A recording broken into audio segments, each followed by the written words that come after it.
Today we're going to show you how we get these tops ready to install on our benches.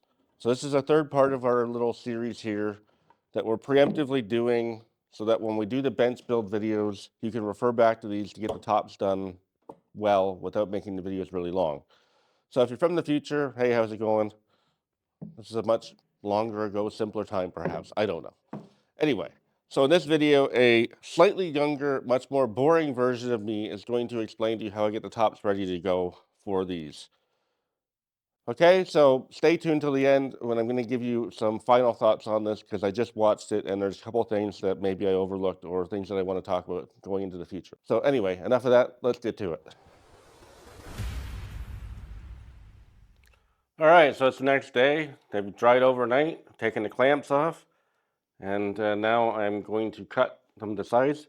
Now, to be fair, one of them's already done. I prepped it so that we can make production a little bit faster. So I'm going to show you on this one what I did with the other one.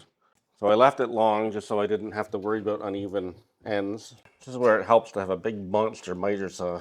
But if you don't, just use a circular saw on a straight edge. So I have 2 inches of extra. So I'm going to cut off less than an inch. Okay, make sure the blade gets up to full speed before you do anything. Go right to the end and go slow so you don't create any tear out. Also, the dicer side is up. Not that it matters because you'll be sanding it all anyway. And being careful not to push side to side on the saw to create unevenness.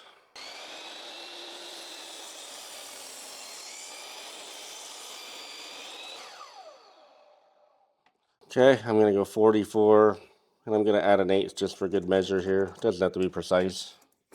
The width of the bench is 42 inches. We're going to have an inch of overhang on each side.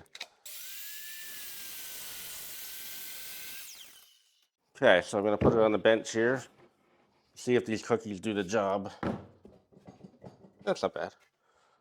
Make sure the wheels are locked on the bench. So I'm just going to simulate this because, like I said, I've already got the other one prepped. So I'm just taking my belt sander with 80 grit sandpaper, and this is the bottom side. I'm just going to make sure I take off all of the lines and the... Oh, there's no stamps on this one, but the lumber stamps, you don't want the customers to see lumber stamps on it. So anyway, with the belt sander, I would just go... You get the idea. You can do that with an orbital sander too. This is just more aggressive and quicker. So then I'm going to flip over. Let's assume this is done. I'm going to flip this over, do the same thing, give it a quick once over, moving. I'm not going to want to dig a channel because belt sander is very aggressive. So if you leave it in one spot, it's going to dig down. So make sure you keep on moving it.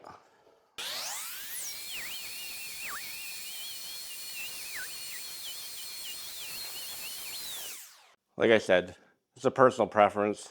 You do not have to get a belt sander for this, but I just like it to be quicker. Okay, next step. Orbital sander with 120 grit sandpaper. I would do this on the bottom side too, just really quick over just to take off any fluff that might be created. But this is where I'm gonna soften my corners a little bit. This is not supposed to be rounded over because it's a rustic bench, but just kind of soften the corners a little bit. Okay, so just like that, I would soften them, and then I would make sure the ends are nice and sanded, and then I would do the edges, and then I would make sure the round over is nice and clean. Go along, make sure you get it pretty much where you want it, and then we're going to stop at 120, and I will explain why. So now I get this thing of 150, and I'm just going to do this. I'm just going to go over just in case there's any of the swirls that get left over from the sandpaper. So I'm just going to give it a, just a quick evening out here.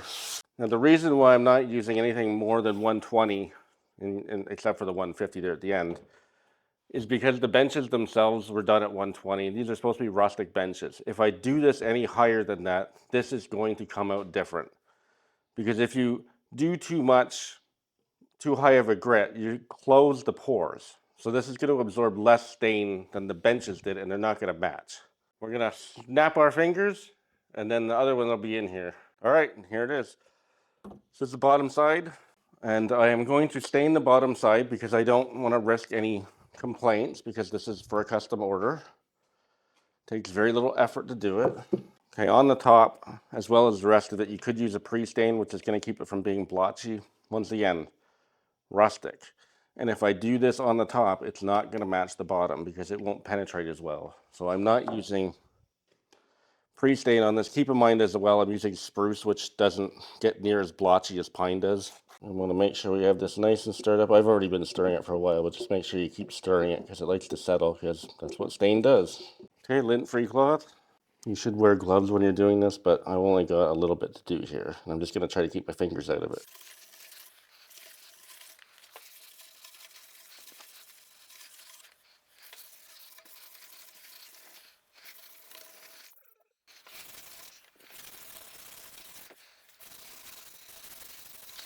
Okay, the top is going to get 2 coats because this is nowhere near dark enough, but this is good enough for the bottom. I'm going to leave this for 10 or 15 minutes, and then we'll flip it over.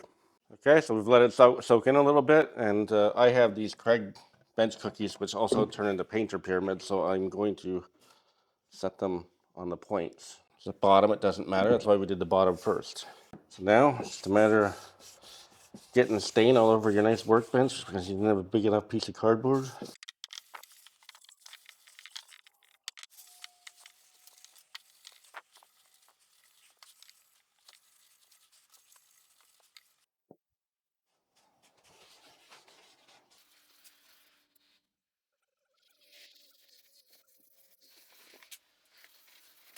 Okay, so this is how stain is pretty much supposed to be applied. It's supposed to be put on a little bit heavier, let it sit for 10 minutes and come and wipe it down with another lint-free cloth.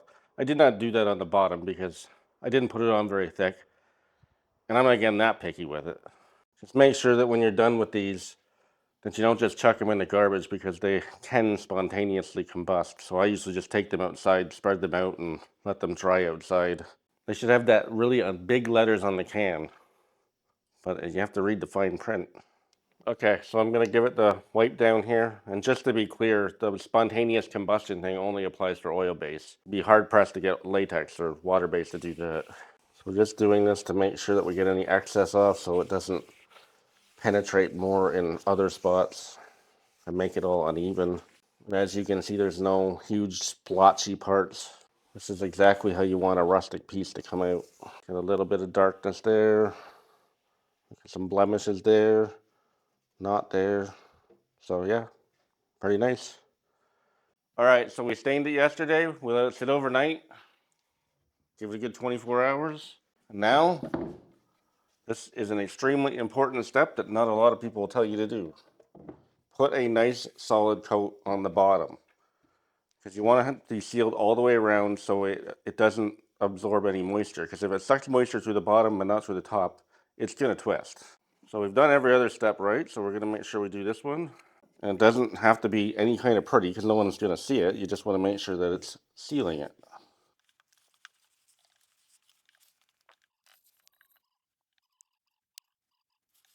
Okay, so now we got the bottom done, and since it doesn't have to be that finicky, I'm just going to put down my painting pyramids, and I'm going to wipe off the top.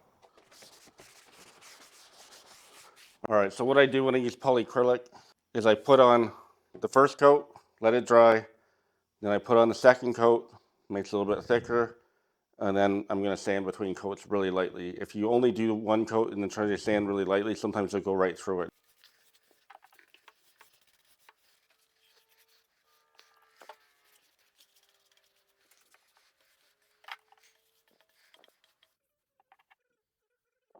Just in case anybody's wondering, this is a $1.25 paintbrush that I got from Dollarama. So the only thing you gotta be careful of with these cheap paintbrushes is if a bristle falls out, just pick it out. But don't be using a $12 brush on this. It's just not necessary.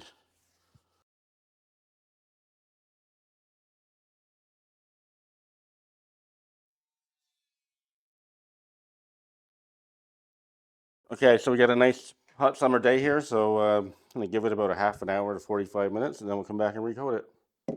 Okay, so I just want to explain, because I kind of didn't conclude there, so I'm going to conclude now, is that when I'm using polyacrylic, I put on 2 coats, like I said in the video, then I sand lightly between coats, and I ultimately put 5 coats altogether on it.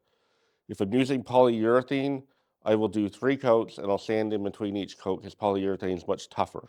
So as far as the wood conditioner is concerned, this is one that kind of went a little out of where I wanted it to go. So I get a little bit of blotchiness there, which I like. This I like. This I like. This one, I haven't really had that happen before, but this got really noticeably dark there. So just keep that in mind. If you want to make sure it's nice and stable, use the wood conditioner, but because, like I said in the video, it's going to make it a different tone, do it on the legs and the frame and the bottom pieces as well. Okay, so stay tuned for the next one, which is going to be the last one, which is going to be the methods of fastening the top on to prevent splitting. So if you haven't subscribed yet, please do, and like and leave us a comment. Definitely leave us a comment on this one if you got something to say. And if you haven't yet, you can go to our DIY channel and help us get it to 1,000 subs so we can monetize it. We got a ton of woodworking stuff we're going to throw on there, all of the planters and outside stuff too, but we're waiting to get it monetized. Okay, thanks for watching.